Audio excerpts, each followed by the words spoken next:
It's not a bird, it's not a plane, it's Superhero Slate. It's a modern podcast where we talk about everything that's great, like movies, TV, superheroes.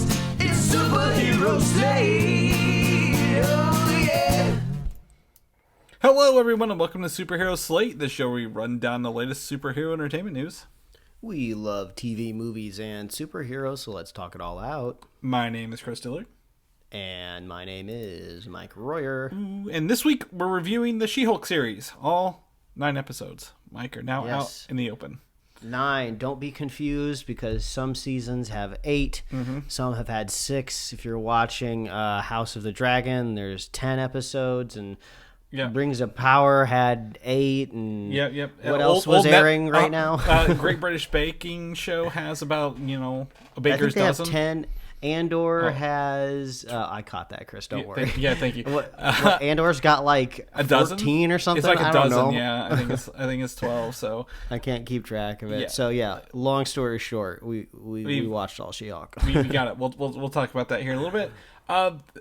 News earlier this week: Marvel delays some of their big releases. Their bigger movies delayed. So we'll talk about what that means, what happened, and what the new dates are. Black Adam is in theaters this week. I keep forgetting about this. No offense to Black Adam, I just keep forgetting about it. It is in theaters this week, so we'll talk about what that means here in a little bit and more. Yes, and me and Chris, we did something. We moved coincidentally halfway through spooky season and decided to celebrate it with a film franchise. I think we teased last week, known as Hellraiser. Yes. Often known as like the Pinhead movie. Yeah. And if you have no idea what we're talking about, you've seen the visual of it before. It's just a bald, pale dude with nails in his face. And guess what? You know just about as much as we do. So it's just kind of funny when this stuff happens because we just kind of put the vibes out into the world that like, oh yeah, I'm thinking about watching Hellraiser, and then all of a sudden we're texting each other and we're coincidentally watching it at the same time with both of them, I believe, right? with no prior planning at all. So the first film, Hellraiser, came out in 1987, and the newest remake, reboot, refresh, whatever word it's a you want requel. to call it. Requel came out this year, 2022, on Hulu. So there's a million of them in between. Chris, you were letting me know that there's 11 there's a few of them that are made just strictly to keep the rights at the studio.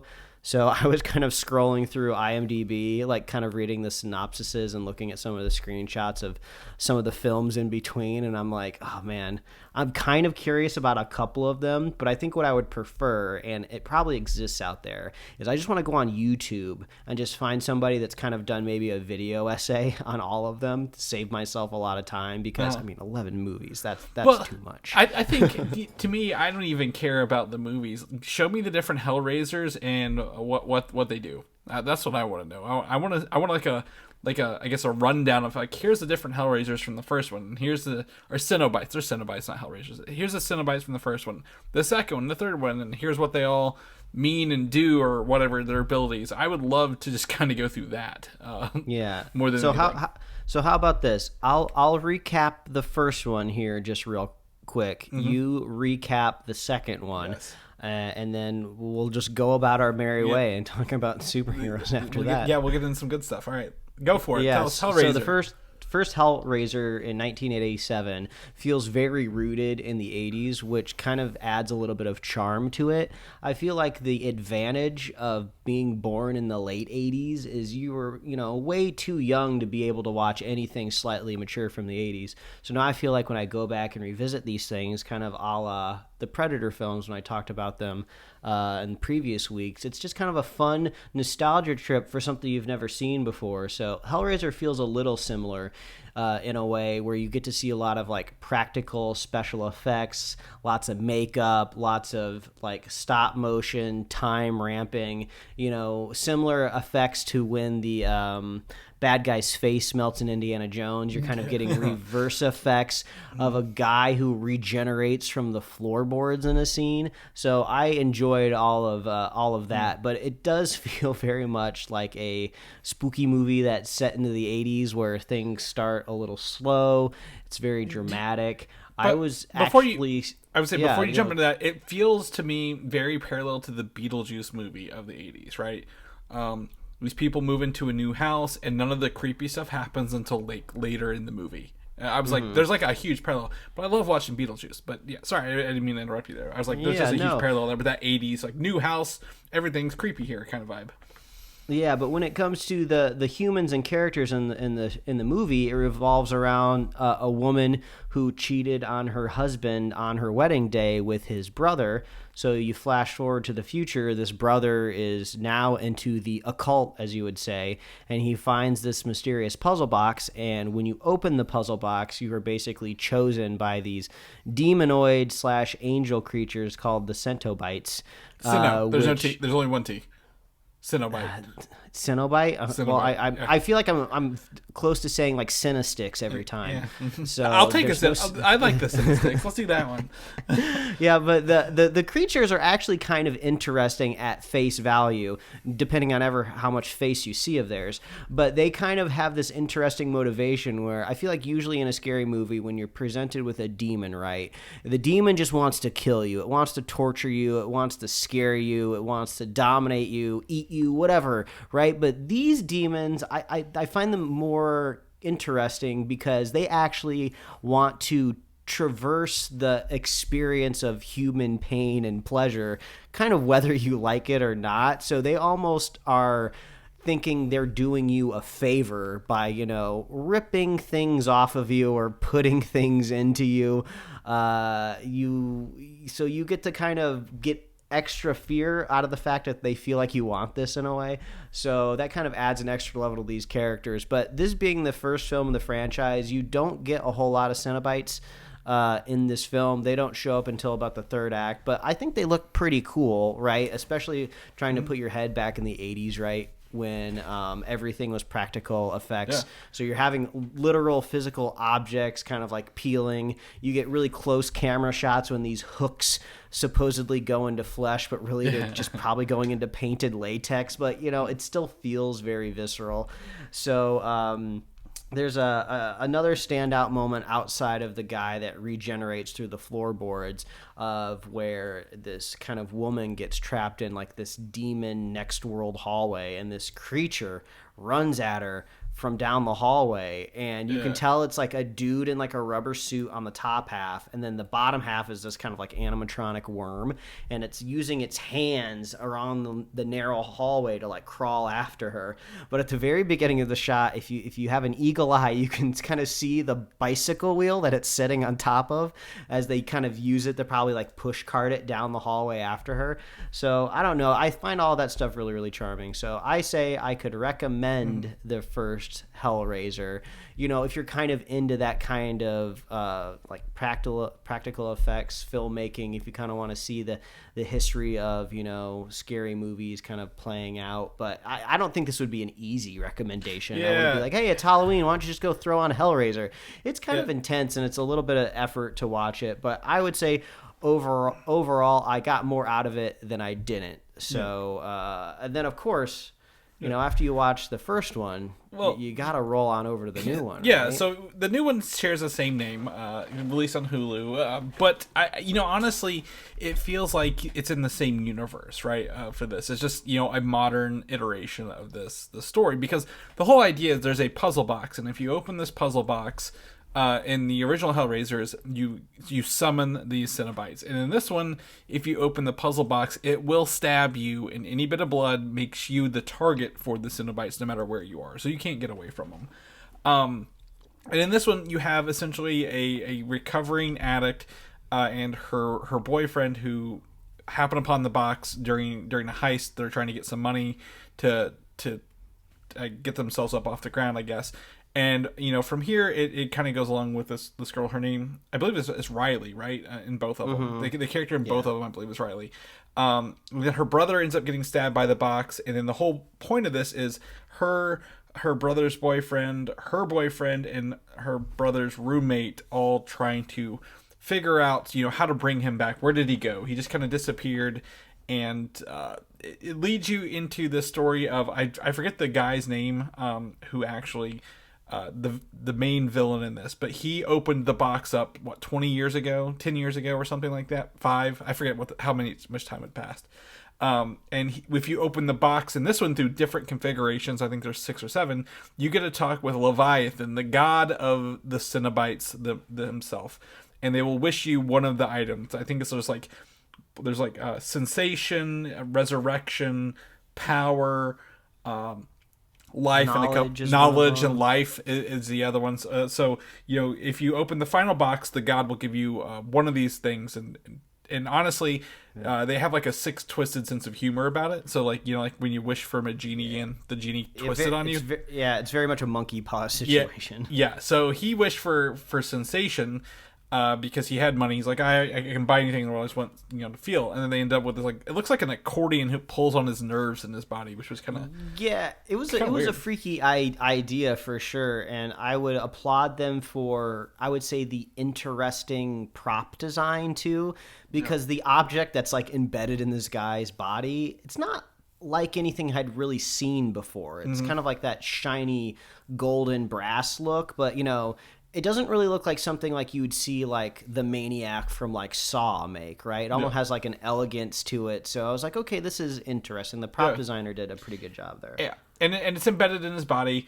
And then the interesting part about I guess this one and the first one is if you are if you get cut by the box and you become the target of the box, you can pick another victim for the Cenobites to take, right? And we kind of get to see this. This guy has built a mansion. The guy with the who opened the box that prevents the gods and Cenobites from coming into it. And Mike, we hadn't figured this out how yet because there's no special metal. There's no special. Is it the design? Is it the patterns or it's what? Kind of. Yeah, I would say the biggest flaw. I mean, I didn't really like this movie. I'll just cut to the chase. I wasn't a big fan of the Hellraiser reboot. It just felt very like dour, unexciting, and the characters carry the proverbial idiot ball whenever it's necessary. Like they show these Cenobites being incredibly slow, right? And all you have to do is just nick somebody a little bit with this box, right? And you can kill one of the Cenobites coming after you. You don't have to like gore them with it, just a little poke. And they're dead. They follow the rules of the box, right? So all she has to do at the very, very end is stab the blind one. Yes, there's a blind Cenobite that is like his face is covered with flesh. Like she had to do, she could have just thrown the box at it, and there was like a pretty good chance that the blade hanging off of it would have just like scratched it, and it would have been done and over with. But like no, she's running away from it, and she just like runs into like a random column and drops it. It drops it like the opposite direction of what anyone would know where it was. Yes, it was weird. And beyond frustrating, one really interesting thing about these demons is they are pros at kind of appearing out of nowhere. Like the original movie and this one does pretty cool shots where a character will just kind of be in an innocuous space, and all of a sudden a seam will appear in a wall. It'll open up, and it's like a hallway to hell, right? So they have already shown that these characters can appear wherever they want to appear, but not in this mansion. They literally can't walk through a gate, even though they have the ability to make chains appear out of thin air. So yeah, it was a little silly and unsurprising when you told me that David Goyer was involved. David Goyer, right? Yeah. So once I saw it, like, oh, we're in for like something that's like full of. There's magic blood involved at some point in this, right? But apparently everyone's blood is magical, and the whole point of this, it just feels I guess not creative, right? You did bring up that this is very brutal. It's about body horror is the way this works. At one point, a lady does get pins through her throat, and then it actually does the camera in her throat as she's screaming. And I agree, like that was pretty cool. That's interesting. That's a new take on it. But other than that, everything else was just very bland, right? Like it's like I know where this is going. I know what's gonna happen. There's no surprise here. I do have to say I did kind of look online and kind of to see maybe how some of like the horror community was responding to this film, and I think ideally this film is just not for us, because I saw some people saying that they really liked this, one of the better kind of horror gore movies that they've seen in a while, and they thought it was, you know, pretty good adaptation of what Hellraiser has been in the past. And so if you are into this might be a good time. But it is a weird franchise that we dipped into this week, Chris. If you have 5 Hellraiser movies that just sucked and shit the bed, right? Like you probably like, oh my god, finally a good one. If it's just mediocre, so totally understand that. I would also give them props for the design and the character designs in this as well. I think nothing really felt CG, right? Everything felt latexy and like actual like models like on the people. Like there's like the woman who has like her throat like splayed open, right, with like the arc across her head. I'm like, these designs feel pretty good. They feel like it's so good to it's so funny because if you had no idea what we were talking about and just listening us to describe the movie, like you would think, oh my god, this is horrific. This must just be the most brutal thing to put on screen. But when it's in front of the camera, it's just kind of, it's almost innocuous, right? Yeah. You like the most brutal thing, like I think the single most brutal thing in the movie is the very, very last shot. And I guess I won't spoil it for anybody, but you kind of get to see, I would say, the birth of a Cenobite, right? So it is pretty brutal, but also at the same time, it's just like, maybe some of this should have been a little bit earlier in the movie. Maybe not save it for the very final scene, but I don't think this is necessarily my cup of tea, but I feel like I've expanded my horizons at the very least, which is what any Cenobite would want out of you. Exactly. We're cinephiles, not Cenobites, Mike. And we got it wrong the whole time. But Hellraiser, it's on Hulu. I believe the first Hellraiser is also on Hulu as well, Mike. Or? First Hellraiser was Amazon Prime. Okay, yeah. So in the days of streaming, you're good luck finding where it is, but there it is.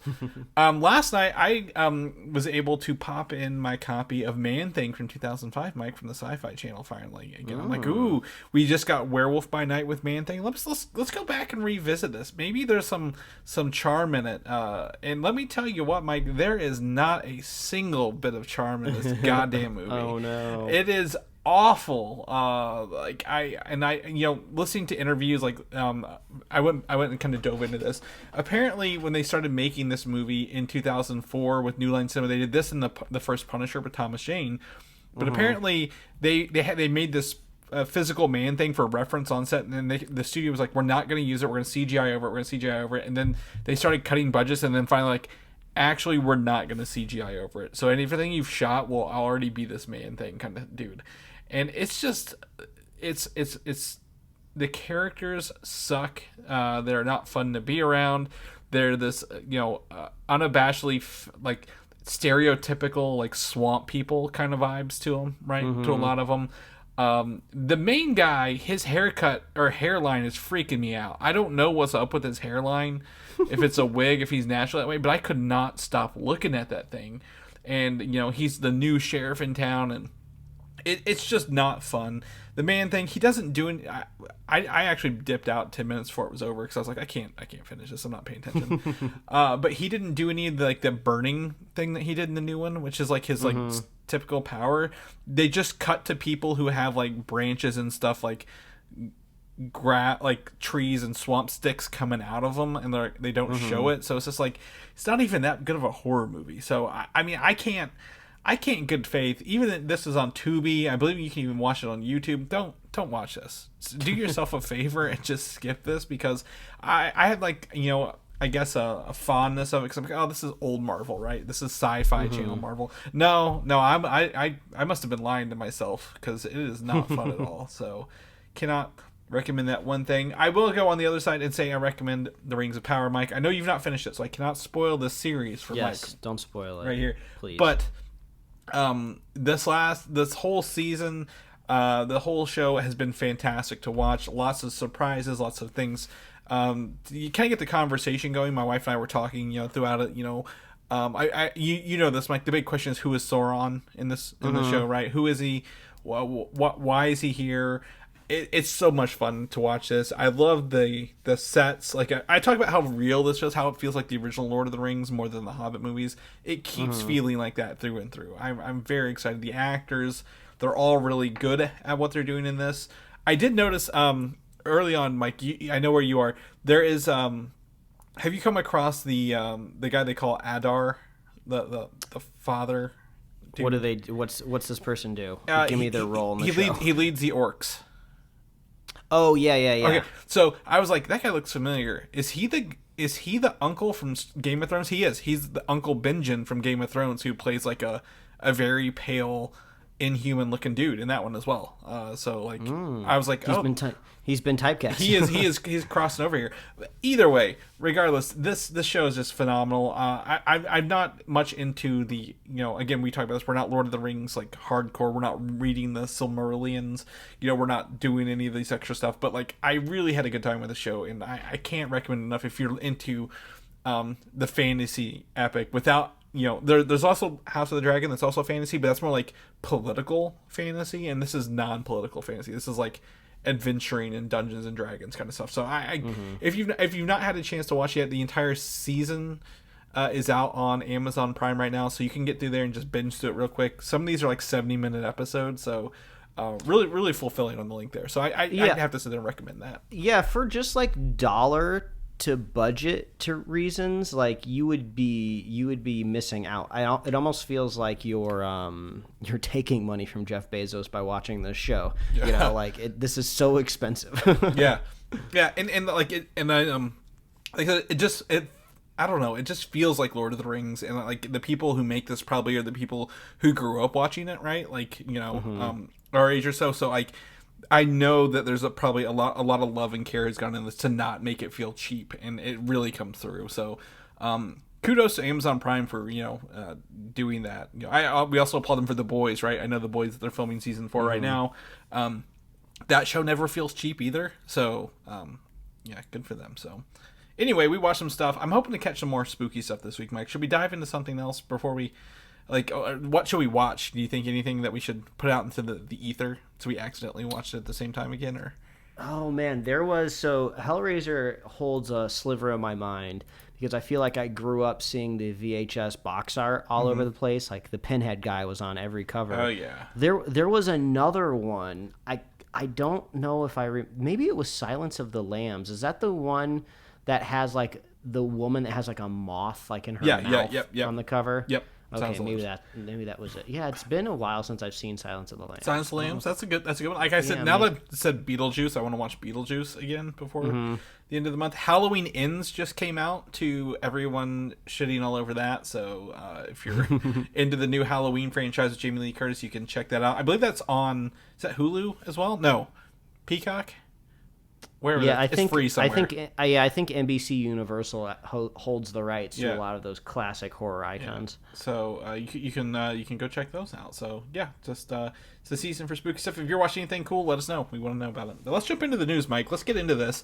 This week on Thursday, you can buy your tickets for Black Adam. This movie has been in the works since 2007 when The Rock first announced he was going to make it, and it's actually here.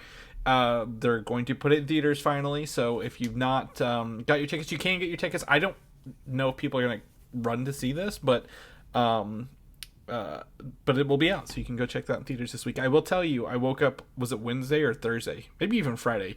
The post-credit scene, someone filmed this in an early release theater or somewhere, and they put it online. So literally, I've seen the end credit scene, Mike, already for this. So bummer. Yeah, I would say so. But I'm excited to watch it. So that does confirm there is a post-credit scene in Black Adam. We don't get a lot of those in DC movies, but I just want to go ahead and do my due diligence and let people know, hey, you can definitely check out the post-credit scene for this. So I'm excited to see this, and like we said, Dr. Fate, right? I think he's going to be somebody I really want to see in action with Pierce Brosnan in this.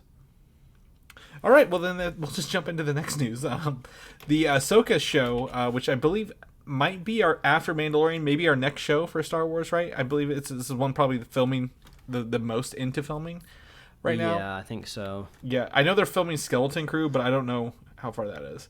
But there are rumors that a Zabrak stormtrooper will appear. Zabraks are Darth Maul's race, if you aren't familiar with the Clone Wars shows. So the people who have like the intricate like, so there's some are green and black, the red and black. They have the horn structure on their thing, kind of look like devils. So Zabrak Stormtrooper, I would love to see a Zabrak Stormtrooper. So do they put holes in the Stormtrooper helmets for the horns to poke through, or do they mold the helmets around the horns? Yeah, that's a good question. That's the only. I mean, I think it could look cool either way. Yeah. I mean, one thing, I haven't really had a chance to bring this up, so I'll do it here since we're talking about Star Wars, because I'm still slowly working my way through Andor, and I'm having a great time. But on the note of Stormtroopers, I think the single best thing like Andor has done so far is they removed like Stormtroopers from the equation, right? Because at the root, nobody is scared of Stormtroopers. They have not intimidated anybody for decades, and they only ever get made fun of for having just horrible shots, right? Yeah. So in Andor, they have essentially the same type of thugs, but they just put them in more kind of like, I guess, space cop uniforms, whereas like stormtroopers are more like space infantry. So these like space cops, if you will, you can see their face, you can see them emote. It just feels more personal. It feels like they can hate more on the heroes, and they're also they're more believable as something conflicting. Yeah. So so far I'm having a great job in Andor. So maybe that's the answer, right? Yeah. Lean away from the stormtroopers, or if you're going to have a stormtrooper, make them scary again by giving them horns and making them Darth Maul on the inside. Well, and Zabrak are naturally, a lot of them are force sensitive naturally as well. So maybe they've been chosen because they have some force-like abilities to fight Ahsoka, right? Like, you don't just put someone in with a blaster and some thing to fight a Jedi with two lightsabers. Like, I feel like you'd get killed pretty quickly. So I think this would be a fantastic addition. Also, Ahsoka set after Return of the Jedi. So do you think that these are stormtroopers, or are they maybe their first order like troopers instead? Like maybe some early first order I guess hires. I say hires, like, I don't know how, like joiners. I don't know. Who even knows? You know, the timeline just makes my brain melt. Yeah. Well, again, Ahsoka's adult, so we know it's in the same Mandalorian, because we'll just say Mandalorian timeline because she was in the Mandalorian. Captain Rex will also make an appearance from the show. He's a fan favorite character Dave Filoni created for the Clone Wars, right? He worked with the Ahsoka and I guess Anakin and Obi-Wan early on. Very, very prominent clone trooper. So glad he will be showing back up. And then lastly, I just put this in here because we keep hearing this and we just don't have confirmation that Lars Mikkelsen, who voiced General Thrawn in the Rebels show, will be doing the live action version of his character as well. Oh, cool.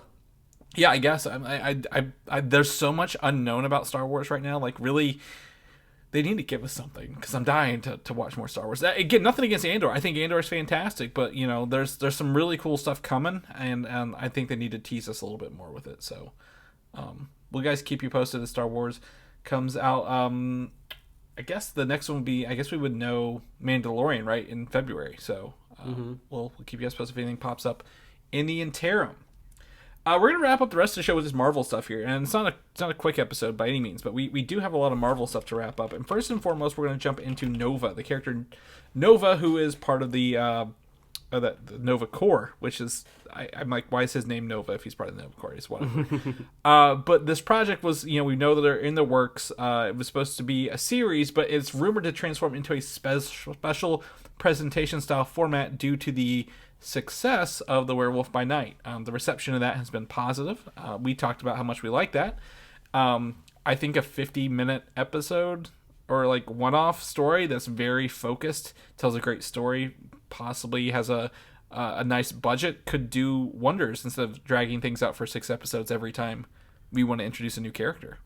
Yeah, it does make you wonder strategically, right, from a streaming service, because one thing I never really understood where it makes sense for a platform like YouTube, right, to want to increase watch time, right? Because if you increase watch time, you see more ads. But I feel like even before a lot of these streaming services introduced these like ad-supported tiers, right, they're always trying to get you watch more, right? They had all these autoplays on. They wanted you to watch more episodes. They wanted you to crank through minutes.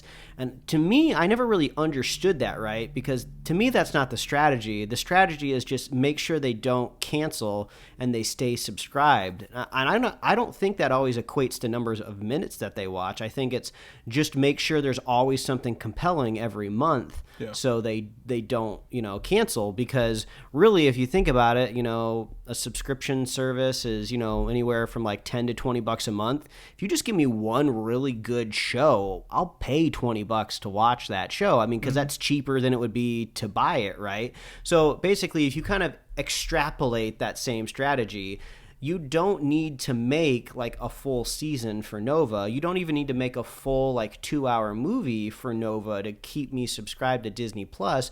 Just give me something really awesome every month, and this is a title that could land in any particular month of Disney Plus.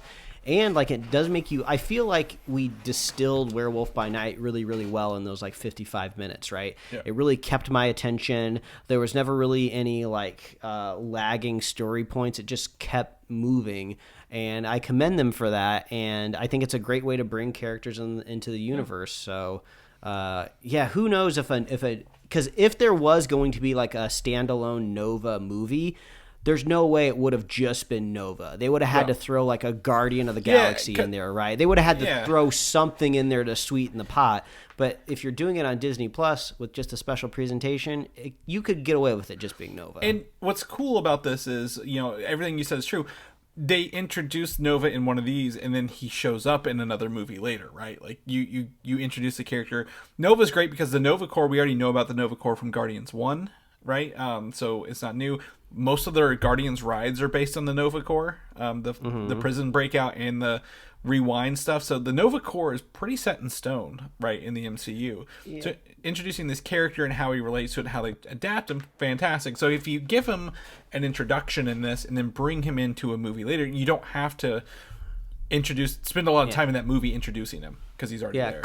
Correct me if I'm wrong. I know they undid the blip with the Infinity Stones, which theoretically would have brought like Xandar back. But I mean, we could assume, right, that the Nova Corps is kind of in disarray. So, right.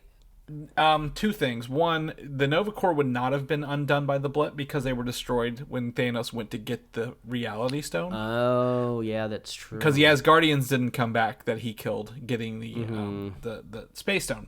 But that's fine. The Nova Corps, because they are police force, I assume that actually we might see them in Captain Marvel more, because I believe she was with them policing the universe in between the blip era. Like, there are still some remnants of them left out there. They weren't completely wiped out, but they may be in disarray. Nova, one of the most popular storylines for him in the comic books is actually all of the Nova Corps was wiped out except one helmet, which contained all of the knowledge from the World Mind, which is how the Nova Corps get their power.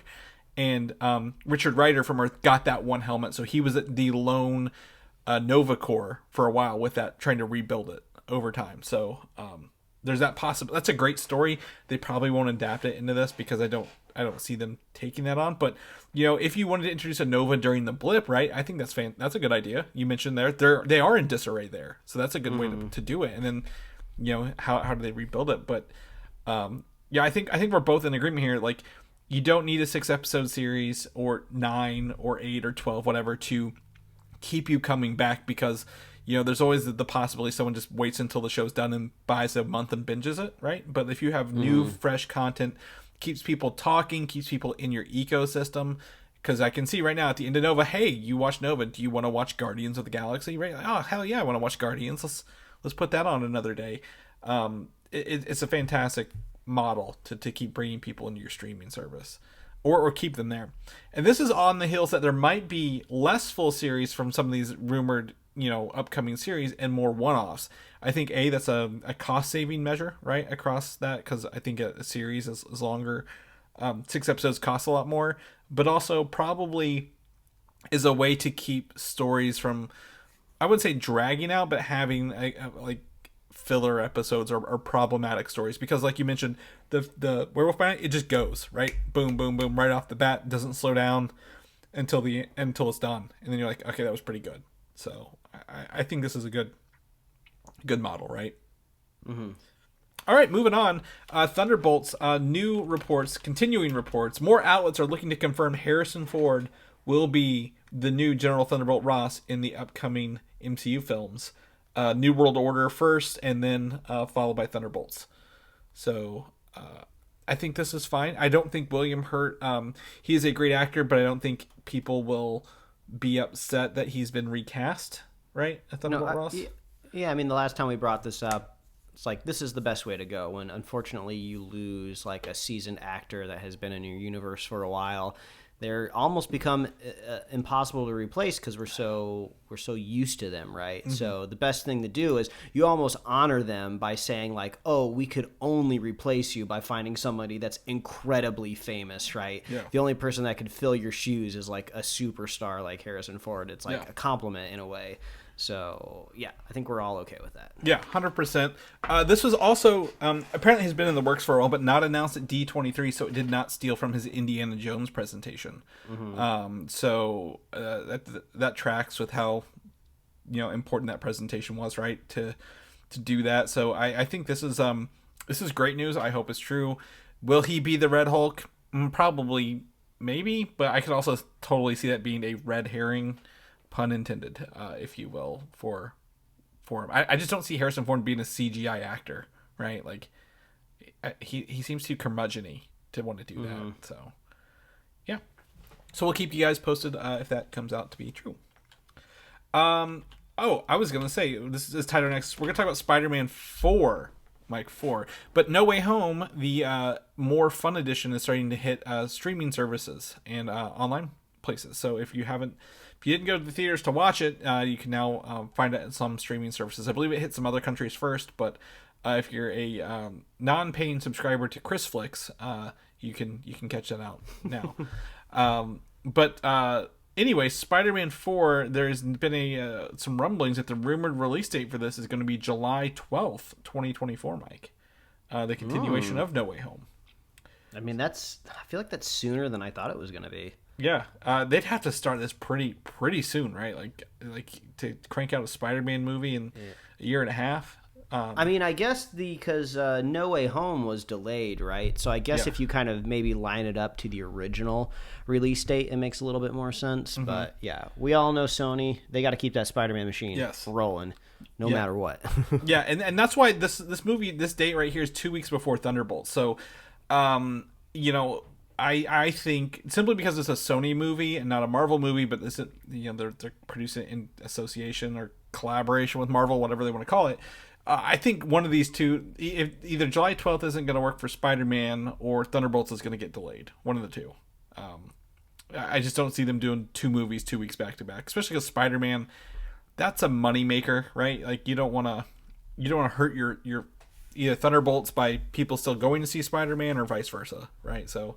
I think Sony should just start copying Marvel's homework, and they should just do their own special presentations for these these weird stories that they want to tell, and they just sell it directly to Netflix. Yeah. Like, call it something else. Call it like I don't know, something punny with the Spider-Man name, like a special web presentation. Yes. And give us the sequel to Morbius that way. I would watch 55 more minutes of a new Morbius story if I could just play it on Netflix. Let's take this pun to the next level, Mike. Let's just make them webisodes. Webisodes. Oh, I love it. I think you were so close. I was like, oh, is he going to say it? He didn't say it. Just put them on webisodes, put them on Sony saying, I'll sign up. Whatever. You can have my email, my browser history. I don't care. I'll watch your movie. But yeah, so the rumor is also that this Spider-Man 4 will be more street level story, right? Which is what we kind of saw at the end of No Way Home, and possibly deal with the aftermath of the Daredevil Born Again series, which should be out by this time or wrapping up. So the rumor for Born Again, and this is a rumor since the Daredevil show was on Netflix, that there will be a Mayor Fisk arc, right, where he's the mayor of New York, and if Spider-Man's there, of course there's going to be some sort of aftermath clashing. But I mean, I would love to see more Charlie Cox with Daredevil. He was already in the last movie, right? Charlie Cox is fantastic in everything he's done. She-Hulk, duh. So let's get that guy in more stuff. Mm-hmm. Moving on, let's talk about some delays. We got 4 Marvel movies that were just kind of, I feel like they were just announced, but like, you know, that was July, right? We're in October. And these have all been delayed quite a bit. So let's talk about, first and foremost, we were going to get Blade, but Blade has suffered a setback by losing the director due to scheduling conflicts. So that has been pushed back from September 6th of 2024, Mike, when it was originally November of 2023. So almost a full year. Yeah, that's rough. And I mean, I feel like a lot is being held up too with Blade as well, because Blade is going to usher in more of this kind of monster-verse side of things. So it feels like there's a lot of like branching projects that just can't quite get going without Blade. Yes, and with this, due to the director leaving, the delay, they're going to be reworking the script. I assume this was probably due to a release schedule thing, right, where they had to redo almost all of the Phase 4 stuff because of the delays, right, and rescheduling. So they're going to be reworking the script a little bit. I'm not too worried about it, but I feel September's a pretty good month if they want to. November's weird because I don't think that's too late for Halloween and spooky season, but September's pretty good. I feel like this is actually win in the month. I think that would be our first MCU movie to drop in September, right? That I know of, yeah. Yeah, I guess, you know, we always talk about how these big studios can reinvent a month with just one movie. Guardians was an August release. August is usually a little slower, so... Yeah, that end of the month. Yeah, September's strange. Yeah. Who knows? I wouldn't be surprised if things shift again, though. Everything's shifted. Ever since COVID kind of let the studios know, like, oh, things won't crumble to the ground if we move a movie after we set it. Yeah. I feel like they're just more used to doing it now. Mm-hmm. Yeah, and that's, I think delays are fine. Like, right, you know, quality over quantity, totally fine in this situation. Because you mentioned, you know, people can just move movies. Deadpool 3 was just announced, like, what, last week? Maybe not even a week ago, with a date of September 6th. Of 2024. Well, guess what? Blade took that movie, so now Deadpool is going to the November 8th slot of 2024.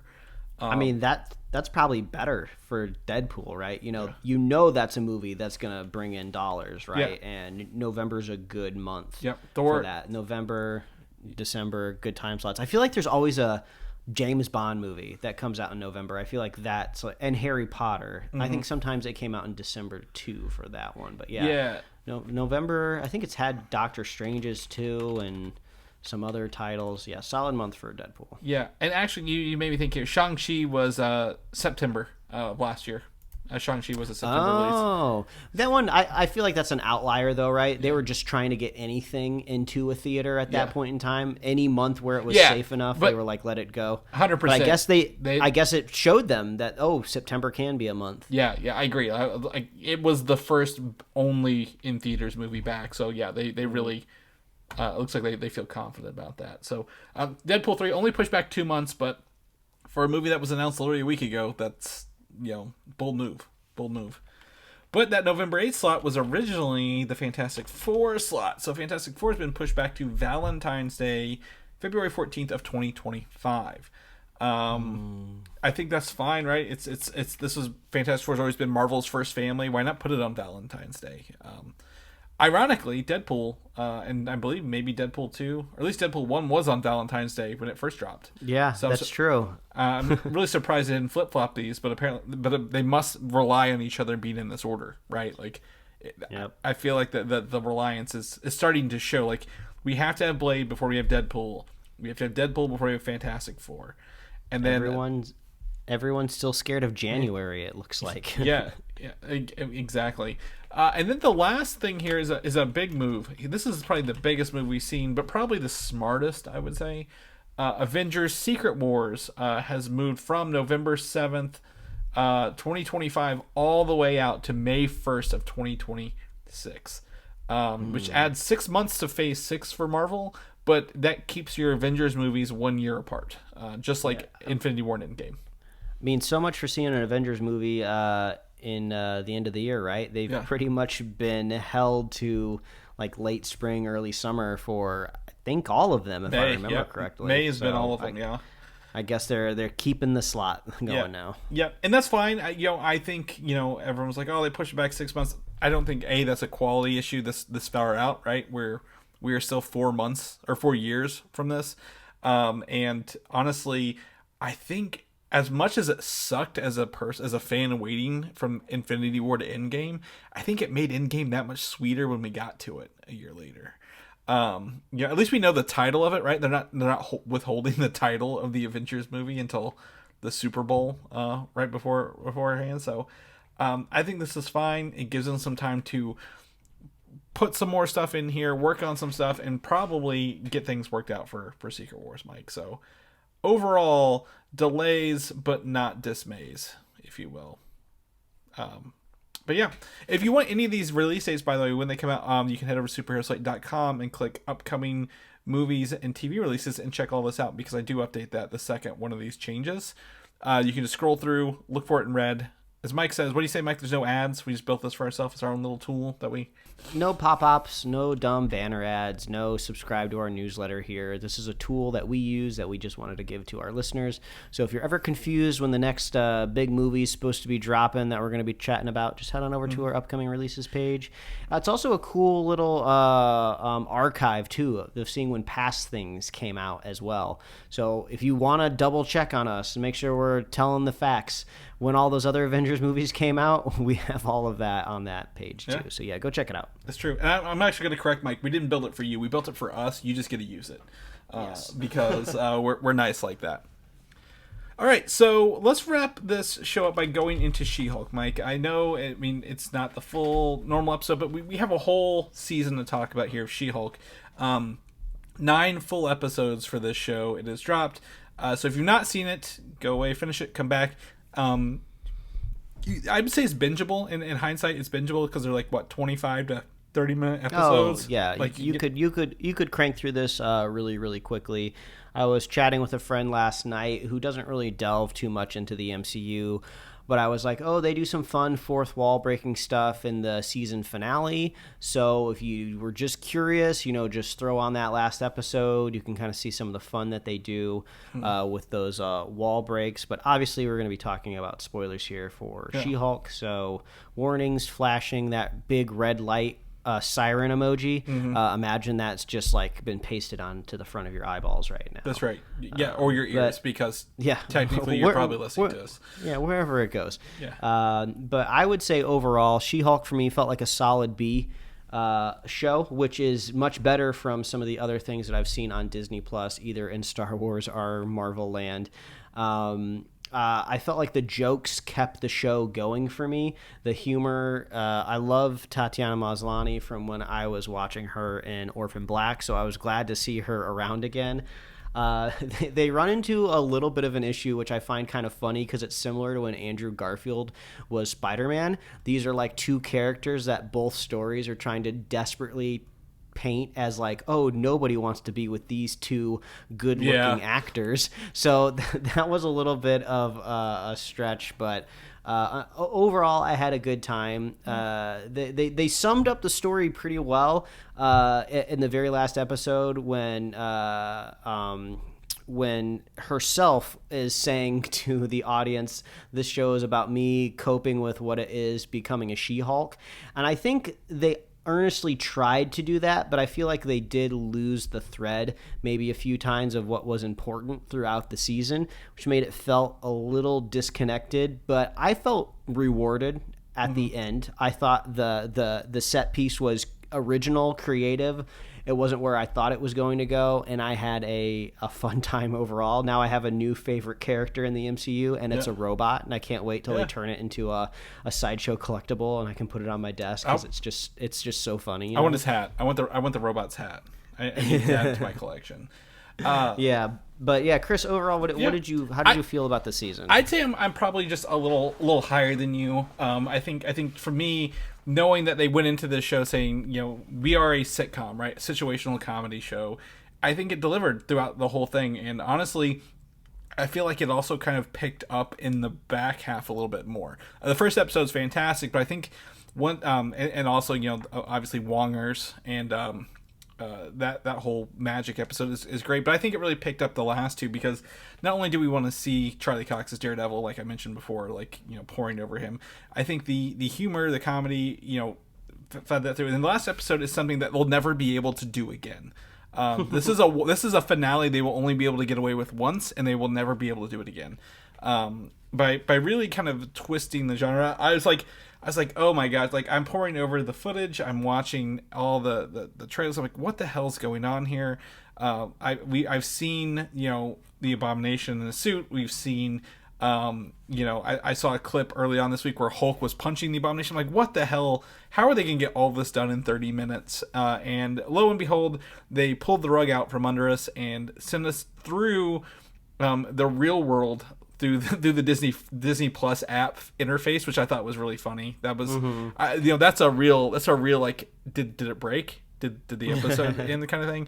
They really nailed that, and then kind of gone through the Marvel offices, which I've seen video of before, and I'm like, oh, this is exactly Marvel's offices, through and through, to get to Kevin, which is another, you know, kind of meta, you know. This is a self-referential thing. They also acknowledge, you know, hey, it's cheaper for you to transform when you're off screen, kind of thing. Thought that was really funny. The wink and nod about the X-Men question was hilarious. And then, you know, I think my I wouldn't say complaint. I'm like, it all wraps up kind of at a nice little bow in the end. But she created that ending for herself, so I'm like, yeah, that's fine. She admitted that's what she was gonna do, and that's how it ended, exactly how she told us it was gonna end. Overall, I think, you know, to me, it's been a funny show. It's had a lot of good references. I think this show really, its strength, Mike, is the actors, right? The characters they've created in the show. I don't think there was a bad character in here, right? As like a main character, like a friend of Jen's, like her lawyer friends were fantastic. Like, again, Wong, Daredevil, anybody else. It was just a fantastic show full of characters who I really felt brought it to life. And I think without that, it may not have been as good, or, you know, as fun as it was. So yeah. I just wish there maybe would have been a stronger through line to connect it all. I know that they say that they were making a sitcom, right? But it almost feels like they didn't know exactly how much of a sitcom they wanted to be, right? You know, if you're watching something like New Girl, right? It's very episodic. You can pick up in almost any episode. Yeah, there's some connecting through lines of just like, oh, this season the character lost their job, so now they're bouncing around from different jobs, right? Or what the romances are carrying through, right? But this just felt like almost a standard show that was just missing a really strong arc going through it. I know every once in a while they would try to either do like a little after credit scene or a little stinger at the end going like, oh no, there's somebody in the background working mysteriously, but it felt a little lacking. So once we finally got the finale, and like these bad guys, you know, were, you know, out in front in real life, it just didn't feel very special to me that, oh, they finally cracked the case, right? It all kind of felt very obvious, and they didn't really lean into it all that much. But I think that just shows you the strength of the humor overall, which just brought a lot of it up for me. It kept it entertaining, and it kept me coming back to it. I think the She-Hulk's ability, which she's had in the comics, especially the John Byrne run, which is actually pretty close to this overall. It's like she literally has the fourth wall breaking, and that adds so much to this, right? I think if she couldn't do that and make fun of some of this stuff, it wouldn't be as good. Like the self-referential stuff, quote unquote meta acknowledgments, make it that much funnier, I think, at the end of it, at the day. So I really applaud them for leaning into that, and I look forward to her actually interacting with Deadpool down the road and seeing how they do that. That kind of comedy back and forth. Yeah, I would say do yourself a favor if, you know, it'd be weird if you're listening to this and you haven't really watched it, or you're on the fence about it. It'd be a strange selective audience. But if you have like a friend out there that's on the fence, right, and they're like, I don't know, I've been seeing a lot of stuff online, it's all hyperbole, right?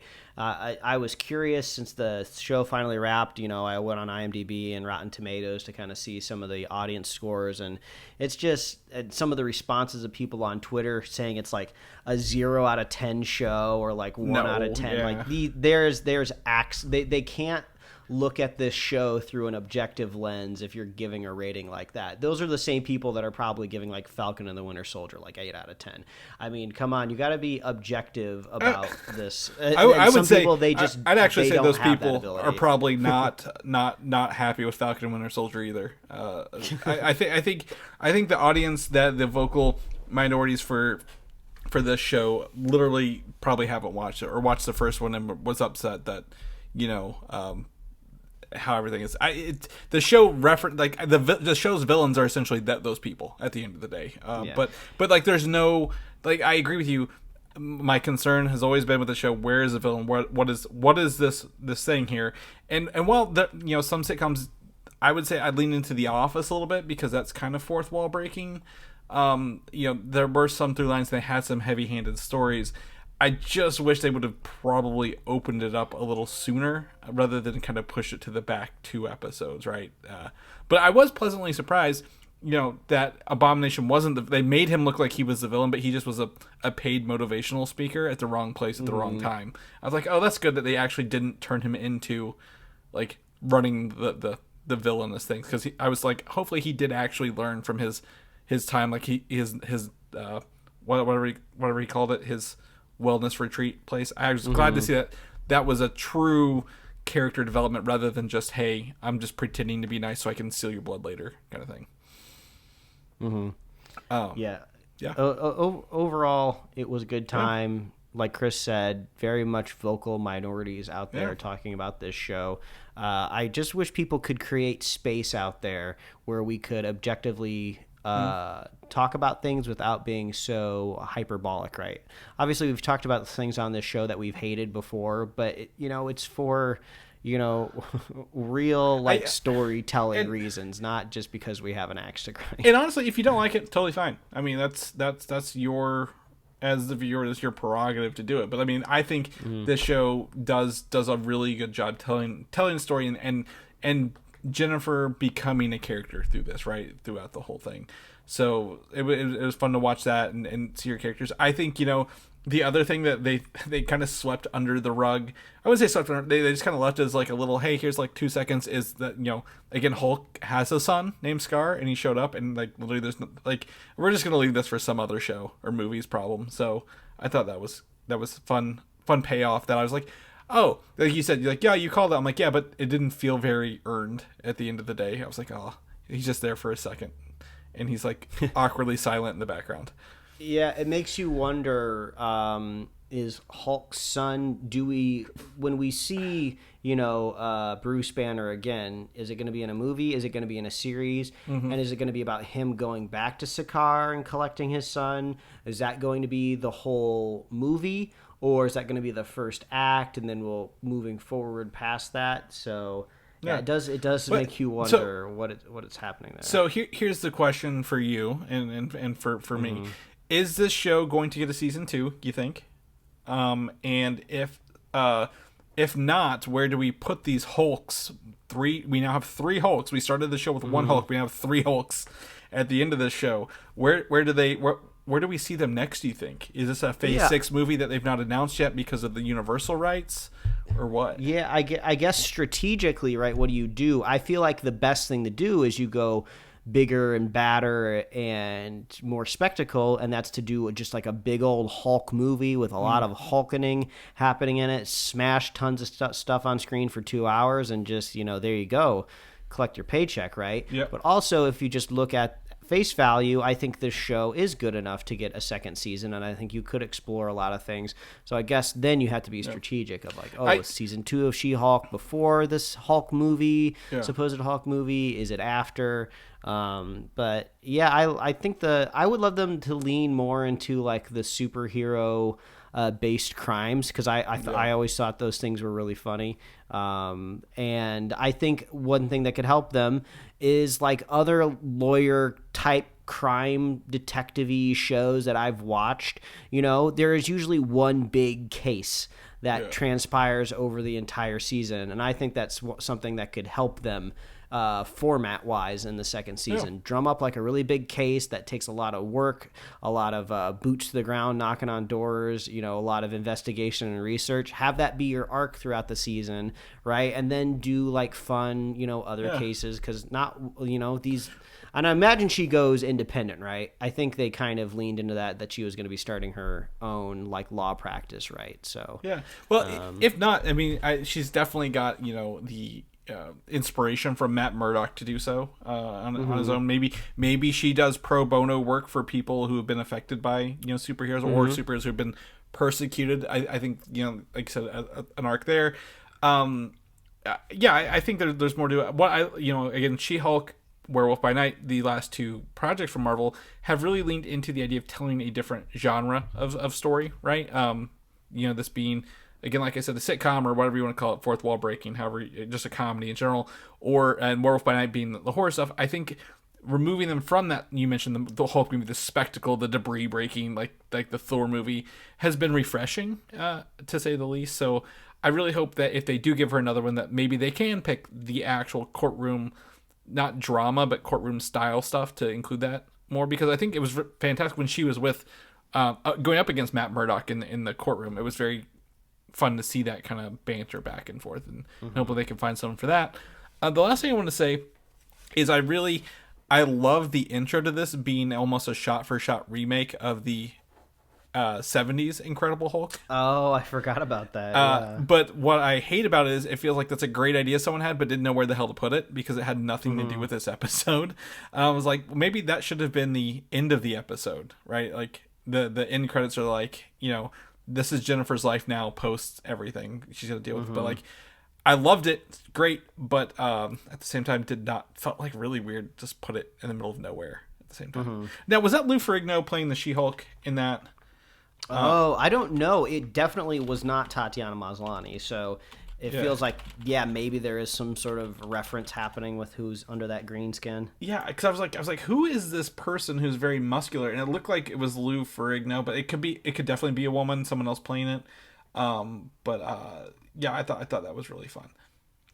But at the end of the day, this is all on Disney Plus. If you have Disney Plus, which you should go watch this. Oh, I almost forgot, Mike. I got my email to renew my Disney Plus for next year, and it's at a discounted rate if you're part of the 3-year plan. So don't miss that discounted rate and get your Disney Plus if you did the 3-year plan 3 years ago, because that's a hell of a price. So anyway, that's the episode for this week, Mike. If people know what you're up to, what you're doing, where can they find you at, my man?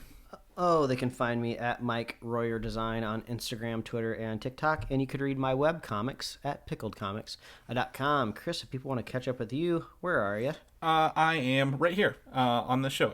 No, I'm kidding. You can find me on Twitter, Valdan, Valdan, or Instagram, Valdan87. Or you can have a Rad Retro Bros. I just put together some buttons on a 2-player thing today. It's pretty fun. I'm going to post some pictures of that later.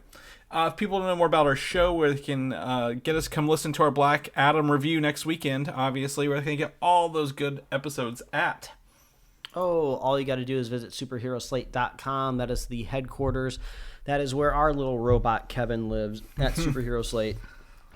You can find us on Apple Podcasts, YouTube, Spotify, wherever else you love to listen to find podcasts. Like us on Facebook, follow us on Twitter and Instagram, and get merch at superheroslate.com/store. We'll love hearing from you. Reach out. Let us know, what did you think of She-Hulk? Are you enjoying Andor, House of the Dragon, Rings of Power, all the other 1,000 things out there? Let us know what you're watching, what you're digging. And if you want to be a super fan of this show, all you got to do is share the show with a friend, share the show with a buddy, and we will be here every week, folks. That's right. We'll catch you guys next week. Bye. Thanks for listening, and don't forget to subscribe.